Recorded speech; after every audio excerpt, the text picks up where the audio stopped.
Agora nós estamos em contato com a nossa convidada, ela que fala conosco aqui diretamente de São Paulo. Estamos em contato com Renata Parisotto Batistuzzi. Renata, uma boa tarde, é um prazer falar com você aqui no nosso programa. Obrigado por nos atender, tudo bem? Tudo bem, boa tarde a todos. É um prazer estar aqui com vocês, falar um pouquinho do meu mundo para vocês e ajudar as pessoas de alguma forma, né? Pois é, não, o nosso mundo aí, não diria um mundo diferente, porém o mundo aí com algumas diferenças, porém os mundos meio que se sincronizam, né? Vamos dizer assim. É verdade. Renata, faz uma breve apresentação sua, por gentileza. Eu sou Renata, uma mulher de 48 anos, uma mulher branca, extremamente magra, cabelo crespo, fino, que espeta com qualquer ventinho, olhos claros, rosto fino, nariz grande e torto, boca fina, e eu estou usando uma blusinha lilás. Eu sou autista, TDAH, tenho altas habilidades de superdotação, descalculia, falha de processamento auditivo, que hoje é transtorno, não sei o nome hoje, é o TPAC, e sou uma pessoa altamente sensível, que é o PAS. PAS. Ok, Renata, uma apresentação aí da Renata para nós. Renata, fala uma questão pra gente do seu diagnóstico, como que você teve aí o diagnóstico tanto do autismo, como, né, principalmente do autismo e das outras, vamos dizer, dos outros transtornos ou dos outros deficiências. Tudo começou quando eu tinha 31 anos de idade. Eu conheci uma mulher dislexa que estava diagnosticando com dislexia, e tudo que ela falava sobre dislexia fazia sentido para mim. Eu falei, nossa, sou eu, né? Eu sempre desconfiei que tinha alguma coisa de errado comigo, que eu nunca fui como as outras pessoas. Ninguém era igual a mim.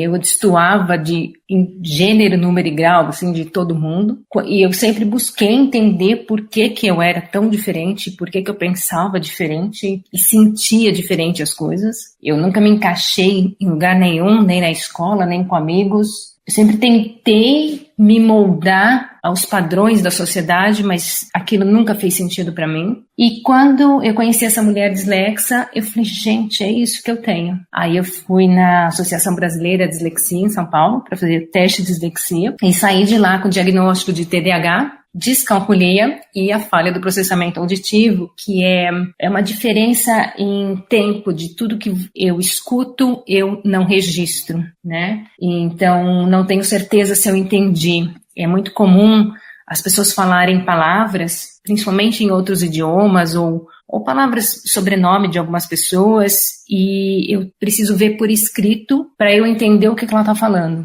Então, por exemplo, o pessoal fala muito de Reels, né, que é o vídeo do Instagram, e eu entendi a primeira vez como rio, de riacho, e é muito engraçado, eu sempre troquei as palavras assim, sabe? Então, o X da questão, para mim, era o xiste da questão, e por aí vai, assim, né? Isso é um pouco do autismo também. E aí veio o diagnóstico de TDAH, e me jogaram para fora da associação, falaram, que não é dislexo, e não me deram nada.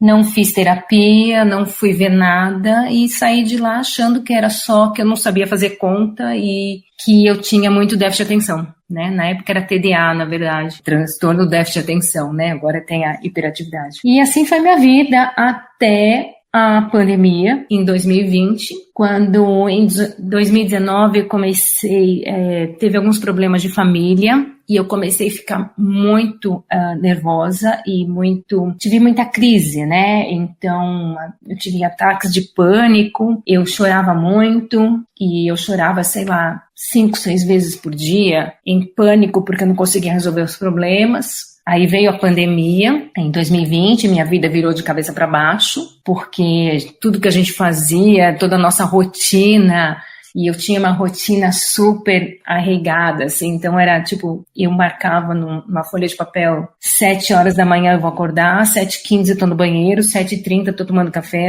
sabe, de 15 em 15 minutos, e aquilo virou de ponta cabeça, e aí as minhas crises de pânico aumentaram. E eu sem ajuda psicológica nenhuma, eu estava fazendo uma fisioterapia na época, porque eu estava com uma lesão no quadril, e eu só tinha a fisioterapeuta para assim, conversar, e veio a pandemia, ela parou de trabalhar e ela era um elo importante para mim, né? E nessas lives, assim, que a gente via muito da questão da Covid, né? Eu estava assistindo uma live de uma médica e uma psicanalista falando de Covid e tal, e essa médica falou uma besteira, assim, pra essa psicanalista, que eu não lembro o que era, e essa psicanalista assustou, falou assim, tipo, nossa, que grosseria. E a médica parou e falou, desculpa, porque eu sou autista, não tenho noção. Eu levei um choque, assim, muito grande. E eu falei, gente, essa médica, cirurgiã, autista, como assim, né? E aí eu fui pesquisar, né? Como autista que sou, eu fui pesquisar. E eu só achava coisas de meninos, identificava um pouco, mas nem tanto.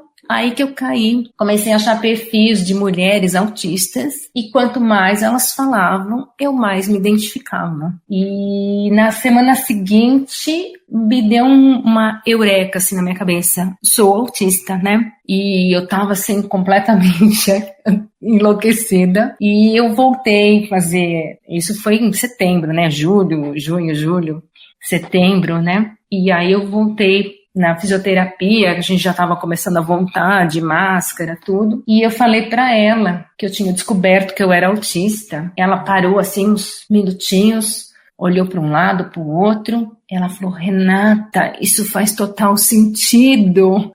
E ela foi assim meu primeiro apoio, né? E ela, assim, viu quase que um filme meu das coisas que eu fazia, das minhas atrapalhadas, das minhas dificuldades com mudança de horário. E ela, Renata, por isso que quando a gente muda horário, você fica confusa, você fica assustada, é por isso que isso, aquilo. E ela começou a alavancar várias características que eu não tinha pensado ainda, né? E aí ela me ajudou porque ela tem um sobrinho autista e por isso a familiaridade com ela, e ela me ajudou a achar um psiquiatra. Eu fui diagnosticada como autista nível de suporte 1. Ele disse que eu não precisava de diagnóstico porque eu era levíssima. E novamente fui jogada para fora do consultório com uma mão na frente e outra atrás, só podendo recorrer à internet. Muitos autistas diagnosticados tardiamente, infelizmente, são jogados para fora do consultório e escutam uma frase assim, para que você quer diagnóstico se você já cresceu, né? É um transtorno do neurodesenvolvimento, então você já cresceu, você não precisa. E eu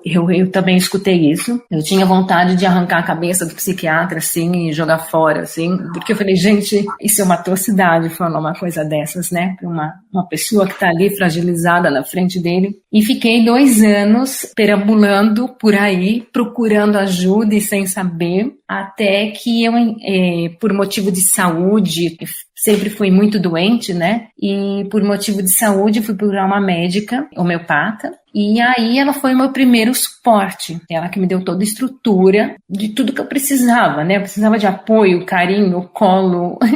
Me deu tudo, assim. E começou a me dar a medicação homeopata, né, com as questões de ansiedade que eu tinha muito forte, sempre tive a vida inteira, sempre fui chamada de ansiosa, mas na verdade todo autista é ansioso. E foram-se mais 2 anos aí de internet, até que eu comecei a escrever meu canal, né, o Alma que Habita, do Instagram. Foi minha médica que sugeriu, ela falou, escreve todas essas ideias que você tem, né, porque você tem muito conteúdo na sua cabeça e você precisa falar, e ela me sugeriu de usar o Instagram, eu não tinha Instagram na época, e eu comecei a escrever, e as pessoas começaram a se identificar muito com o canal. Foi um canal, assim, que me trouxe muita troca, benefícios, né, eu ajudei muita gente e muita gente me ajudou, né, e as pessoas se identificavam com os meus textos, começaram a gostar, e ajudei através do meu canal 8 mulheres a conseguir diagnóstico de autismo, porque o autismo no feminino se comporta de maneira diferente, né, do masculino. Então eu consegui ajudar essas pessoas a conseguir diagnóstico, porque a identificação é muito forte. Aí, através do canal, as pessoas começaram a me perguntar se eu tinha superdotação, né? Então as pessoas mandavam um direct assim, e aí, você tem superdotação? Nossa, você tem superdotação? Não, imagina, eu sou burra. Eu sempre me achei burra.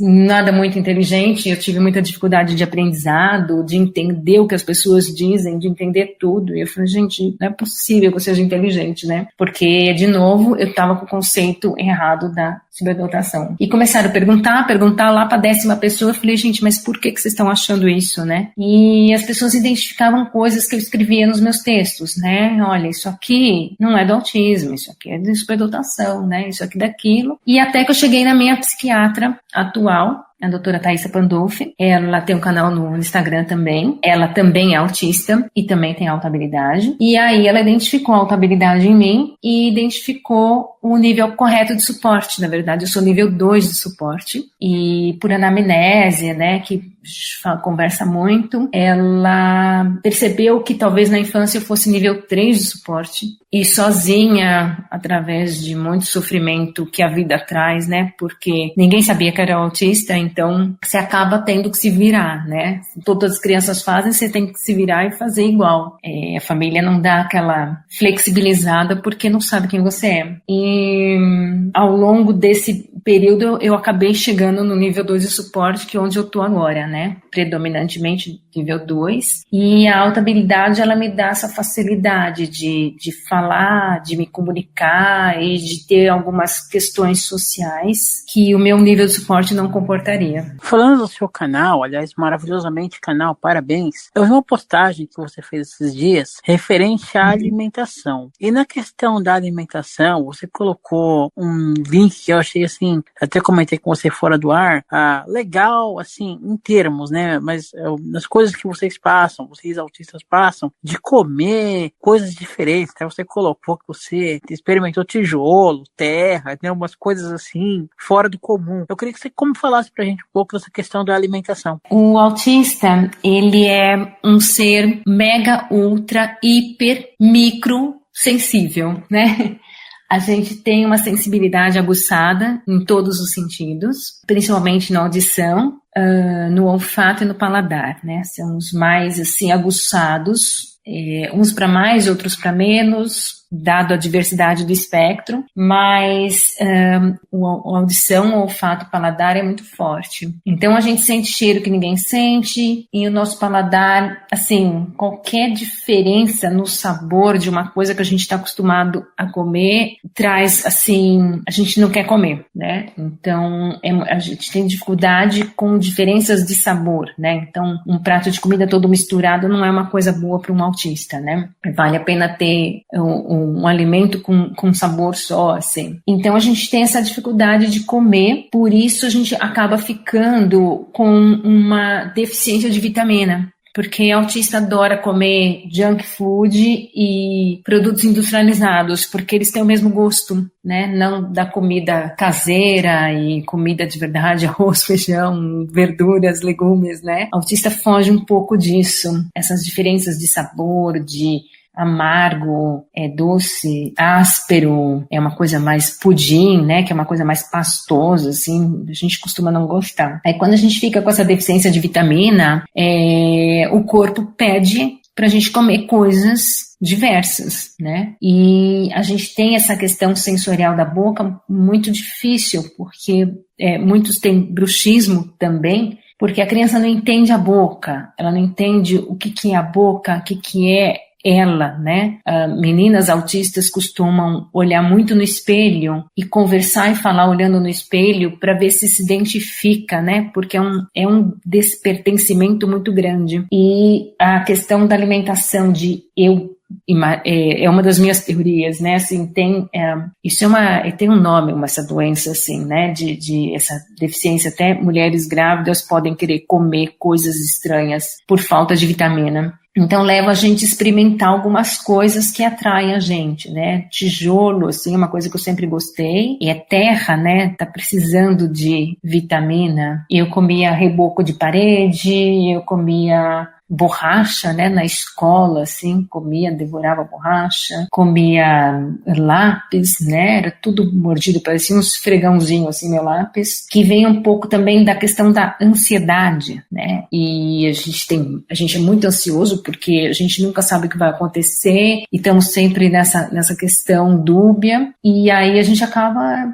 atacando outras coisas que não deveria comer, né. Mas aí você não passava mal quando você comia essas coisas? Comia pouquinho, né, não era uma coisa assim de comer bastante. Que tem as questões da hipersensibilidade sensorial e da hipossensibilidade, né? Não é uma condição exclusiva do autista, mas é o que mais sofre com essas condições, que dão essas nos sentidos, mas ninguém é totalmente hiper ou totalmente hipo. Então, tem fases da vida que a gente pode dar mais hipo, então a gente não sente gosto de nada. Então, tem autistas, por exemplo, que experimentam produtos de limpeza, cloro, detergente, come isso, né? Porque não sente gosto de nada, então precisa experimentar e às vezes fica viciado nisso, tem que esconder, sabe? É remédio, é produto de limpeza, tem autista que... Com a AS você fez isso também, né? Com a AS era balinha para todo mundo, né? Eu fiz uma enquete no Instagram, as pessoas todas falaram do AS. Gente, ela é uma balinha ardidinha, né, assim. Era uma delícia comer, assim. Eu comia muito doce na infância, pegava um pacotinho de bala, eu comia inteiro em segundos. É a questão da ansiedade, de pôr coisa pra dentro, pra ver se você supre essa ansiedade que a gente não sabe de onde vem. É mais ou menos por aí. Ô, Rei, e hoje, como é que você faz a questão alimentar? Você mesmo prepara a sua comida? Tem alguém que você falou de não misturar, tipo, arroz e o feijão, a salada, ali tudo junto. Como que você faz com isso? Eu sou vegana e celíaca e tenho doença de Crohn. E a doença de Crohn, ela dá no intestino. Então, o gastrointestinal, geralmente, do autista é muito ruim, né? Do autista e TDAH, a gente tem uma deficiências vitamínicas naturais, porque o autista, ele é neurobiofísico, químico diferente, né? Não é só a nossa neurologia que é diferente, todo o nosso corpo funciona de forma diferente. Para você ter uma ideia, os genes que fazem o detox do fígado são muito baixos no autista. Então a gente intoxica muito rapidamente e demora mais tempo para desintoxicar. Então isso mostra que todo o nosso funcionamento é diferente, né? Por isso que o nosso gastrointestinal é muito ruim. Então a alimentação é importante para o autista, só que a gente tende a comer essas porcarias que eu mencionei, como comida industrializada, vai muito para bolacha, salgadinho, essas coisas. E quando eu me tornei vegetariana, coincidentemente, junto com o diagnóstico de TDAH, aos 31 anos, eu comecei a comer melhor. Então eu comecei a experimentar coisas novas que eu não experimentava, porque você começa a tirar a carne, você tem que comer outras coisas, né? E aos 40 anos eu me tornei vegana, junto com o diagnóstico de autismo.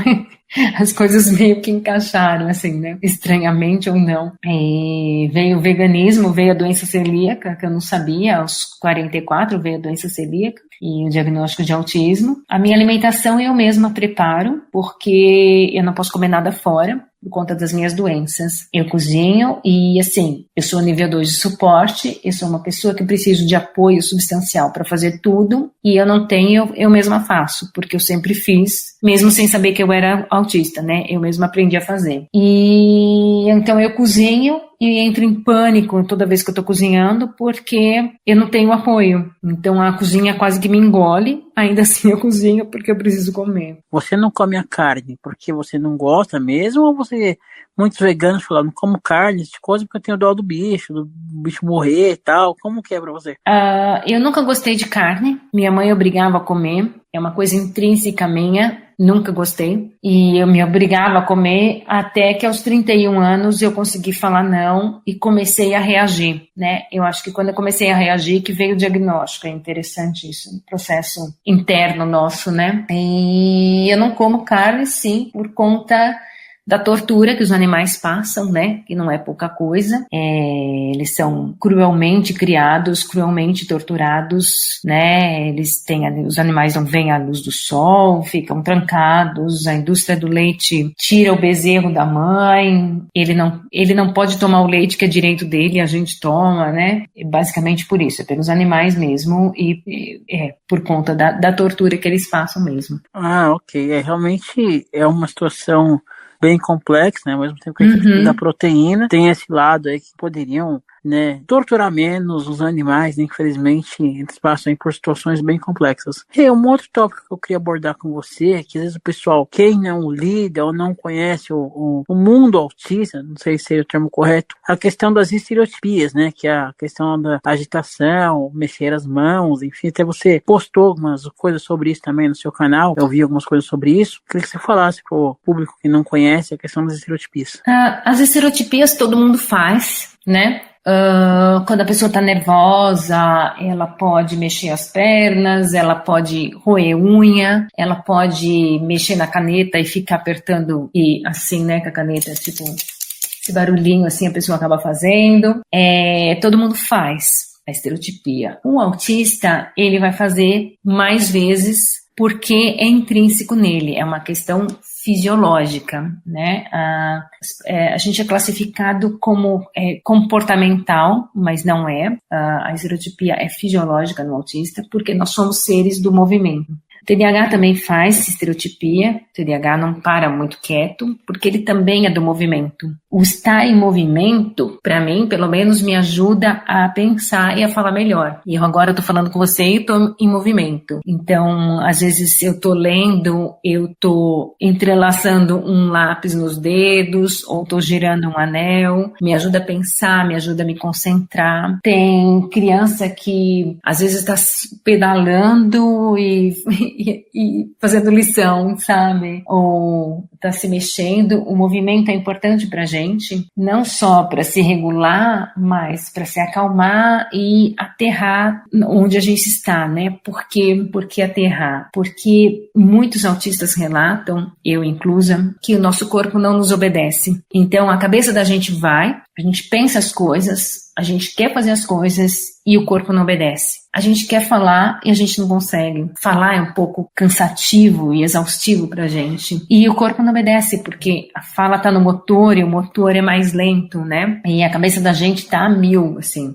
Tanto do autista, TDAH, autohabilidade, os três estão a 1000 por hora. E pra gente conseguir driblar essa diferença de velocidade do cérebro com a fala, que é mais lento, o movimento do corpo ajuda. Então, eu acho que é bacana deixar o autista ser ele mesmo, né? Não tentar normalizá-lo e desobrigá-lo a fazer as estereotipias. Elas são essenciais para que a gente consiga se ambientar ao máximo possível na sociedade. As pessoas não gostam, acham estranho, esquisito, mas é uma coisa que ajuda a estruturar o nosso cérebro. Mas aí, assim, até já viu relatos disso. Você, em todos os lugares, você faz as estereotipias ou você consegue meio que se regular, fazer em determinados locais e em outros não? Não, eu faço em todos os lugares, principalmente depois do diagnóstico, eu liberei tudo, né? Então, antes eu fazia algumas estereotipias e as pessoas me chamavam de boba, como você é tonta, os adjetivos que a gente ganha, né? A gente ganha bastante adjetivo, as pessoas classificam muito a gente. Mas eu aprendi a fazer algumas estereotipias disfarçadas ao longo da vida, né? Então, autista gosta muito de fazer o movimento de pêndulo, que é você jogar o peso de um lado para o outro, uma perna para outra. Então, eu fazia isso disfarçadamente, sabe? Eu andava assim, eu jogava um peso, depois eu vinha mais devagar, jogava para outra perna. Ao longo do tempo, ficava muito na ponta do pé e descia o pé. Eu falava que estava alongando a panturrilha, e na verdade é bom que é exercício, achei. É um exercício. Girar o anel no dedo, né?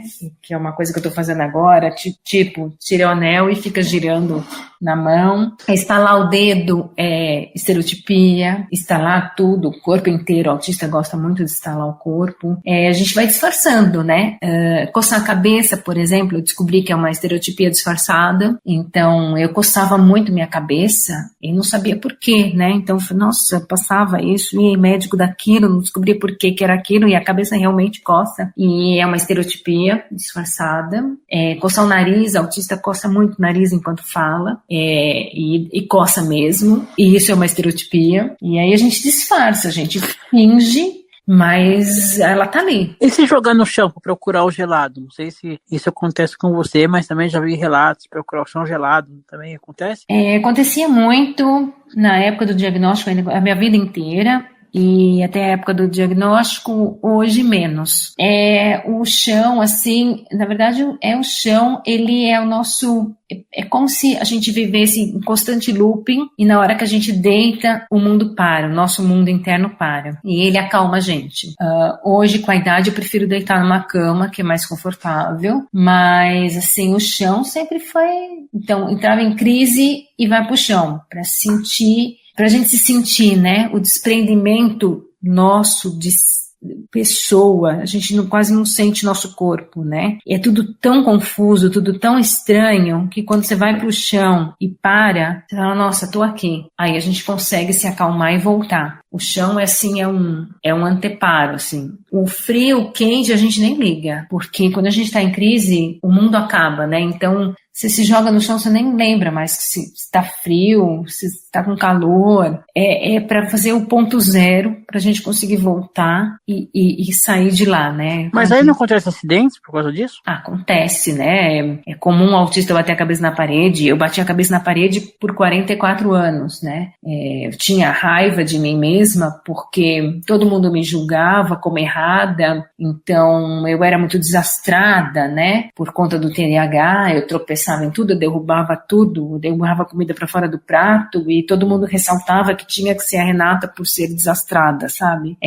Eu penso muito rápido numa resposta por conta da autohabilidade, mas eu não consigo verbalizar por causa do autismo. Então eu fui a minha maior algoz a vida inteira, então eu achava que eu era burra porque eu não verbalizava e eu odiava ser quem eu era porque eu não era igual aos outros, né? Então aí a gente vai para automutilação e taca a cabeça na parede mesmo, sabe? A cabeça na parede é pra machucar mesmo.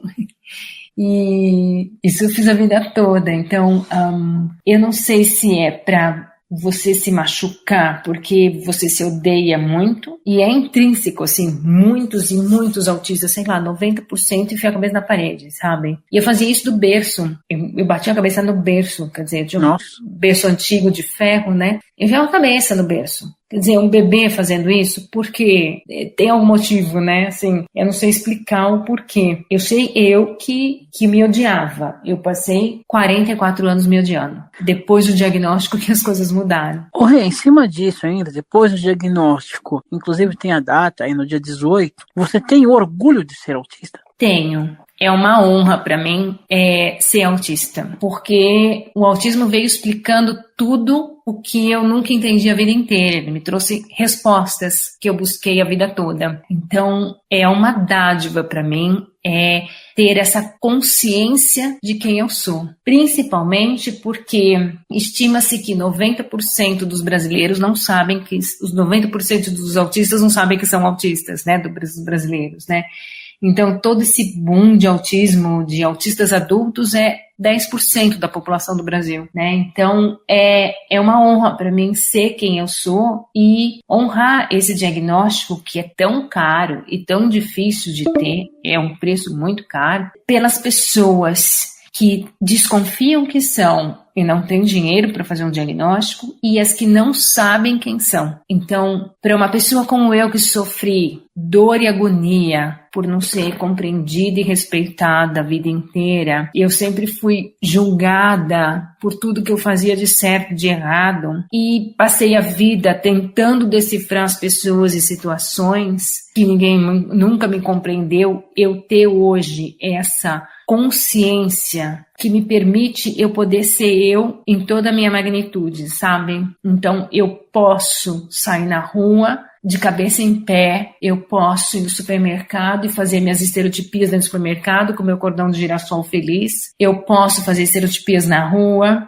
eu posso chegar no supermercado como eu fui essa semana. Ontem, inclusive, eu fui no supermercado e pedi, olha, dá para baixar a música porque eu não tô aguentando? E eu tava com abafador de ruído, quer dizer, tava um som muito alto no supermercado, as pessoas gritando porque o som tava muito alto, e eu pude, com meu cordão de girassol, chegar lá e falar, olha, você pode abaixar o som porque eu não tô aguentando. E eles abaixaram, quer dizer, isso é muito bom, né? É muito bonito isso, a gente poder ter o direito de poder ter um mínimo possível de dignidade hoje. Então, é uma honra, é um orgulho ser autista e saber que eu sobrevivi até agora e continuo sobrevivendo, porque a vida do autista é dor e sofrimento todo dia, né? Por várias questões, as pessoas não entendiam antes, não entendem hoje, mas hoje eu sei quem eu sou. E isso não tem preço, saber quem se é, pra gente principalmente se isentar de culpa e se perdoar por tudo que a gente passou que não era culpa nossa, né? Isso é uma coisa importante para as pessoas diagnosticadas tão tardiamente. Eu, na verdade, estou num processo de cura, né? De cura de mim mesma, de minha alma, né? Essa alma que habita meu corpo. E descobrir um jeito diferente de funcionar e tentar fazer melhor a cada dia por mim e pelos outros, né? É um orgulho, eu transformaria o dia da honra, sabe? Pelas pessoas que eu também ajudei a conseguir diagnóstico e que me pedem ajuda direto. Várias pessoas vêm me pedir ajuda disso, daquele outro, e eu converso com elas mesmo que pela internet, por escrito, né? E a gente se ajuda muito. Isso é muito importante para mim. Aliás, o nome do canal, Alma que Habita, você colocou exatamente por causa disso? Por ser uma libertação para você? Sim e não. Esse nome veio para mim há muito tempo atrás, num trabalho que eu tentei fazer e não encaixou, e ficou. E quando eu cheguei no canal, eu falei, nossa, vou pôr meu nome inteiro, nome estranho, né? Difícil. Um nome muito esquisito, eu falei, não. E aí veio o Alma que Habita, eu falei, nossa, faz todo sentido com quem eu sou hoje, sabe? É quase um renascimento, né? Uma nova vida daqui para frente. Aliás, o diagnóstico do autismo, ele é um renascimento pra gente, assim, a gente pode se refazer a partir dele, embora não fácil, mas a gente pode seguir com isso. Aliás, nós falamos fora do ar dessa questão da facilidade que você tem de falar com as pessoas, como você está falando conosco aqui agora, porém, o quanto que é difícil para você falar olhando para as pessoas, né? Você faz algum tipo de trabalho em relação a isso e o porquê dessa dificuldade? Eu vejo 2 pontos, né? Todo autista se incomoda muito em olhar nos olhos das pessoas. Teve até um estudo recentemente, eu não vou saber quem é que fez, eu sei que foi de uma cientista no Japão, em que ela falou que o certo é a gente escutar a voz da pessoa, não olhar no olho para conversar, que o certo é escutar, e geralmente o autista faz isso, né? Eu costumo dar um ouvido assim para a pessoa, o meu melhor ouvido, que é o esquerdo, e eu viro para a pessoa e fico escutando ela falar. Para mim e para muitos autistas, olhar nos olhos enquanto a pessoa fala desconcentra muito. Então a gente não entende expressões faciais, a gente não entende tons de voz e a gente não entende gestos. Por que as pessoas estão fazendo aqueles gestos? A gente fica confusa. Então a pessoa às vezes fala uma coisa, faz outra cara. A gente não tem esse acompanhamento do tom de voz dela com a expressão que ela fez. Então eu fico pensando, nossa, será que eu estou falando, estou sendo inconveniente, não estou? E eu perco a fala, não consigo falar. Acontece alguma coisa, se eu estou na rua, passa um carro, uma moto barulhenta, eu vou olhar, aquilo tudo me desconcentra, porque é muito mundo pra gente, né? A gente percebe a sensibilidade em todos os sentidos, então isso desconcentra bastante, e eu chego, quando a gente para e só escuta ou fala de olhos fechados, é muito mais fácil. Outro ponto que eu coloco sempre, que é uma questão minha, que eu já escutei outros autistas, inclusive crianças autistas falarem disso, é que eu, Renata, enxergo a alma das pessoas quando eu olho nos olhos delas. Então é muito difícil, porque às vezes tem uma pessoa que não bate a energia e eu não me sinto confortável com aquela pessoa. Então olhar no olho chega a doer para mim por dentro. E eu já vi outros autistas comentarem isso. Então não olhar facilita. Claro que eu tenho aprendizado social, como eu não sabia que eu era autista, eu me forço a olhar. Mas a gente acaba, todos os autistas fazem isso. Olha no olho, disfarça, olha para cima, olha para baixo, olha para a saída, tipo, quero sair correndo daqui, né?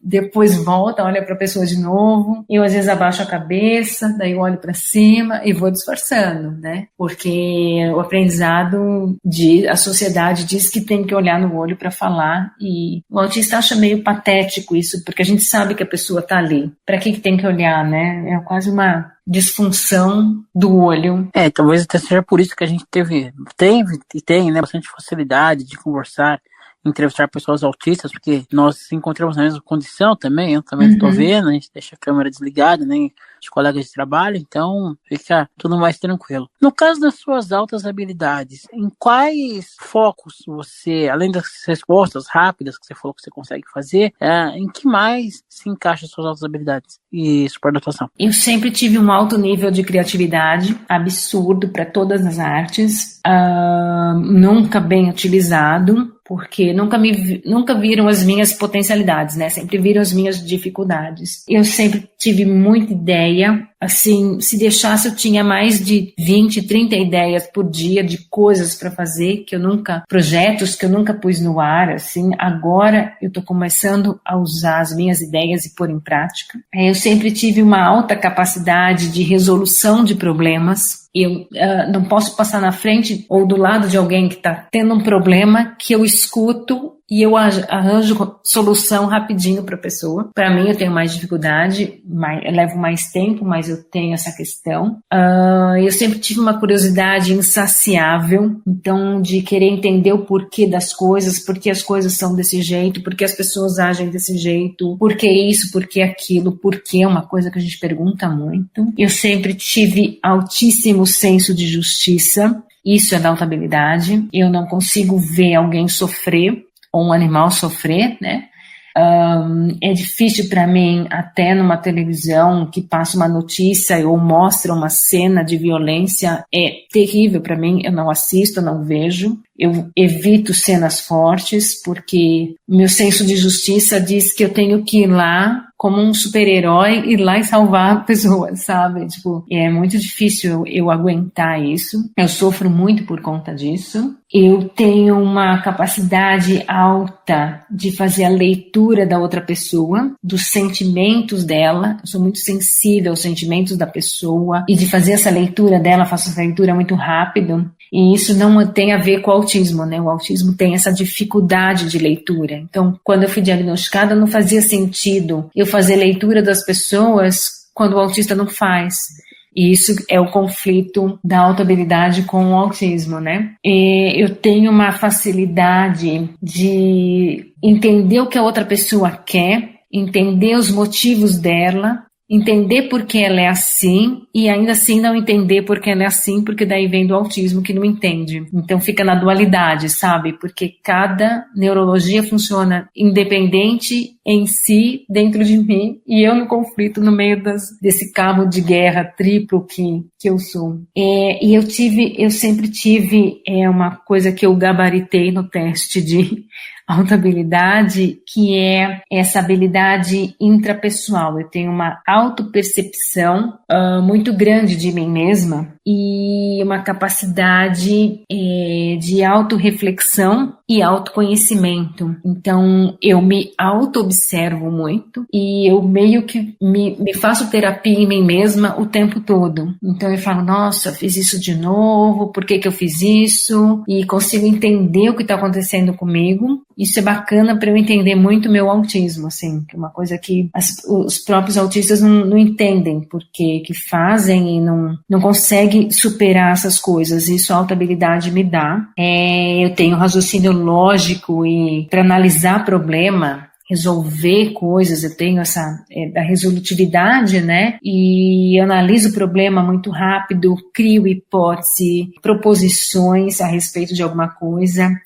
Tenho facilidade de investigar, quantificar e fazer deduções de qualquer coisa. É muito rápido em mim, então essa velocidade de raciocínio lógico é grande. E tem uma coisa que veio de surpresa, é uma habilidade naturalista no meu teste, que eu, curiosamente, tenho essa paixão pela natureza e eu preciso viver na natureza, senão eu não aguento, né? Foi o que me fez sair da cidade de São Paulo e ir para o interior, para viver no meio do mato, mesmo porque é uma coisa que eu precisava e é uma alta habilidade naturalista, né? De viver na natureza. Eu tenho esse talento para viver no meio dos bichos e das plantas, entender o ecossistema, entender toda a natureza, daria uma ótima botânica, por exemplo, um arqueologista, bióloga, paisagista, tratador de animal, né? Eu tenho esse contato muito forte com a natureza, talvez por isso que eu fui pro veganismo, né? Vegetariana, veganismo. É uma coisa, a auto-habilidade ela sobressai na gente e as pessoas falam, uau, você fez isso, uau, você faz aquilo. E a gente acha normal, a gente não acha que é esse uau, sabe? É bom, claro, tem sua parte boa, mas também traz as questões, traz muita dificuldade, como o autismo, né? Ninguém entende a gente tá de novo isolado, inclusive a pessoa com alta habilidade tem dificuldade de fazer amizade, tem dificuldade de interação social, tem dificuldade de aprendizado, né? Porque as pessoas acham que é gênio e que sabe tudo, que é uma pessoa perfeita, amorosa, gentil, que vai curar o câncer, né? E descobrir a cura do câncer, e não é assim. São algumas questões que a gente tem distoante do todo, assim como o autista, né? São diferenças, ou como qualquer deficiência, né? A gente é diferente em alguns pontos das outras pessoas, e nem bom nem ruim, né? É interessante porque saber dessas coisas, porque tem muita pessoa com alta habilidade diagnosticada como autista, e não é por conta da falta de diagnóstico correto de conhecimento médico, né? Tem pouca formação de alta habilidade. Para você ter uma ideia, não tem um livro traduzido para o português de diagnóstico de alta habilidade, né? Os testes são traduzidos e poucos profissionais da área da saúde que têm esse conhecimento. Então, até quando o psiquiatra diagnosticou primeira vez como nível 1, é porque ele não viu alta habilidade, né? Então, diagnostica errado, tem muita confusão por aí. Ô, Renata, e por você gostar muito de animais, que aliás é uma característica da pessoa autista, você tem animais em casa, assim, ou é um sonho que ainda você não concretizou? Eu tenho 4 cães, já tive 5. Então, vim morar no interior, assim, tem muito cachorro abandonado na rua, né? E eu acabei pegando cães adultos, e eu tenho 4 cães, e os passarinhos que são livres aqui, né? Eu gosto muito de observar passarinhos, assim, sou meio louca por passarinho, borboleta. Borboleta, meu Deus. Borboleta, eu gosto muito. Assim, elas me encantam. Gosto de outros animais, adoraria morar, assim, ter dinheiro, comprar uma fazenda e resgatar tudo quanto é bicho, sabe? Tipo, vaca, cavalo, de carrocinha, essas coisas. Mas todos os cães apareceram do nada, assim, pra você? Ou você já tinha e foi aparecendo outros? Apareceu na minha porta. Eu não tinha, já estava sem cachorro fazia 1 ano. E apareceu na minha porta, fui cuidando fora e o bicho foi entrando. E aí aparece mais um, e aparece mais um. Outros eu consegui adoção para outras pessoas adotarem, porque começa a encher o quintal, né? Mas agora eu tô com esses 4 idosos e idosinhos, né? E, nossa, eles me acalmam, animal é muito bom para o autista, né? Eles me acalmam, me dão... Às vezes eu fico nervosa, eles assustam, aí eu já me acalmo, porque eu falo, nossa, eles não vão entender. Então, às vezes eu tô chorando, sentada, chorando, em crise, o cachorro vai lá, enfia a pata nas costas da gente, sabe? Do tipo, para, não quero ver você assim, então você se regula por eles e eles regulam a gente. Eles cuidam de mim, assim, sabe? Eu cuido deles, eles cuidam de mim. Da família mesmo. Eu me lembro da querida, infelizmente não está mais entre nós, Vanessa Freitas, que tinha mais de 20 animais, entre cães e gatos, né? Uma pessoa assim que tinha um encanto para o perfil, era do perfil engenharia típica, né? Eu me lembro da entrevista que ela deu pra gente, ela falando de cada animal que ela tinha, cada cachorro, cada gato, era uma coisa assim, fora do comum. A gente tem interesse, assim, de animais, mulheres autistas têm muito interesse. A Adriana também, querida Adriana Torres também, vários cães também. E é interessante que eu tinha medo de cachorro na infância. O autista geralmente tem medo de cachorro ou gato, né? Hoje eu tenho medo de gato, porque é o inesperado, né? Depois que você entende o cão, você sabe o comportamento dele, você sente a energia dele e você funciona, né? Mas quando você não conhece, você assusta muito, né? Eu tinha pânico de cachorro na infância, mas de certo modo aquela coisa que vinha de dentro de mim, que essa inteligência naturalista vinha de mim para querer estar perto do animal, né? É muito interessante isso. Rê, e hoje em dia, além do seu canal, que você ajuda as pessoas, né, com o perfil Alma que Habita, para manter toda essa estrutura que você tem no interior, o que você faz hoje em dia de profissão, suas formações? Eu sou formada em arquitetura, não trabalho com isso, as questões de interação social eram muito difíceis para mim e acabei não exercendo. Depois busquei vários cursos, fiz várias formações, cada coisa uma mais diferente que a outra. Por exemplo? Eu fiz pós-graduação de design estratégico, não uso para nada. Eu fiz curso de Feng Shui, trabalhei como consultora de Feng Shui e radiestesia muito tempo. Depois as questões de interação social eram muito difíceis também, acabei deixando. Quer dizer, as questões do autismo me davam dificuldades, né? Do TDAH também, muito distraída.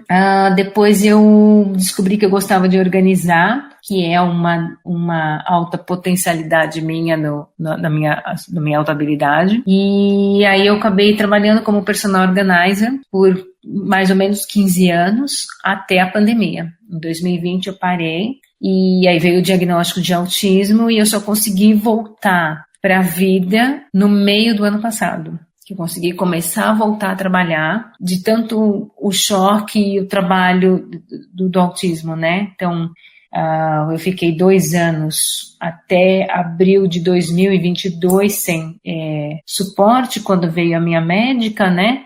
E aí sim eu comecei a trabalhar essas questões emocionais para eu conseguir voltar para a vida, né? Então as pessoas voltaram a trabalhar em 2021, eu só voltei no meio de 2023. E aí eu já escrevia bastante sobre o autismo, então eu vi que eu tenho que falar de autismo o tempo todo, então eu comecei a dar palestras de autismo e neurodivergência, e eu falo, desmistifico o autismo e a superdotação, coloco como uma forma diferente, né? Por exemplo, a literatura médica diz que nós temos dificuldades e prejuízos na comunicação, e eu falo que é diferença na comunicação, então eu vou mudando tudo, né? E vou colocando como que a gente pensa, sente para as pessoas. Eu também dou aula de autismo para professores e empresas, explicando como que funciona e ajudo com soluções com alunos desses professores, né, alunos autistas. Às vezes eles têm dúvidas se estão agindo certo ou não, então faço aconselhamento e aulas para esse público, em empresas, né, espaços públicos, culturais, museus, dou palestra de autismo, principalmente para espaços culturais e museus que lidam com o público, né, autista, então vai muita escola, nos museus, e as crianças entram em crise nos museus e os educadores dos museus não sabem o que fazer com essas crianças, né? Então eu auxilio. Eu trabalho com consultoria nas minhas 3 potencialidades da alta habilidade, que é produtiva e criativa, resolutiva, que é de alta resolução de problemas, e de organização. São coisas assim muito fáceis para eu resolver, e as pessoas têm algumas questões assim de empresa, não sabem resolver, eu acho solução para tudo assim muito rápido. Eu sou integrante fundadora do Respostas, um coletivo artístico de pessoas com deficiência, para a gente abrir para todas as artes, né? Também sou coautora, juntamente com a Ariane Azambuja Salgado, na cartilha de acessibilidade em museus para pessoas autistas. A gente está escrevendo essa cartilha. E é isso que eu faço.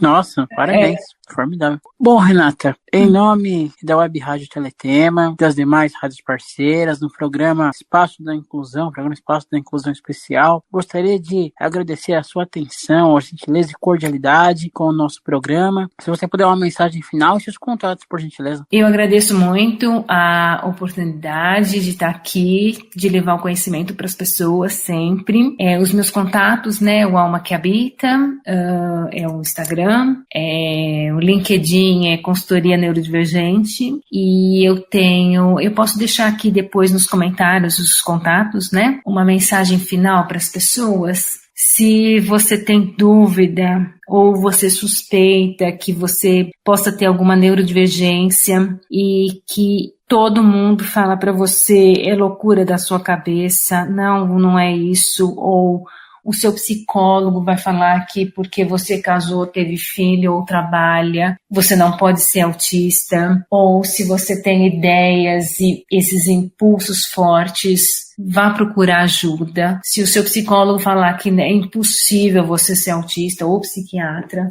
procura outro profissional. Se quiser me procurar para eu indicar alguns profissionais, eu tenho profissionais bons para indicar, que fazem diagnóstico, pessoas sérias no assunto. E não desista de você, né? Para que você que foi diagnosticado tardiamente como eu, ou acabou de ser diagnosticado, é tudo muito confuso, tudo muito difícil no primeiro ano de diagnóstico, mas saiba que é uma coisa boa, que vai trazer benefícios para a sua vida, que você pode ter mais qualidade de vida com o diagnóstico e ter mais clareza de quem você é e para se autorrespeitar, né? Eu acho que é isso. Ok. Neste programa especial do Dia do Orgulho Autista, conversamos com Renata Parisotto Batistuzzi, aqui na Rádio Teletema, programa Espaço da Inclusão.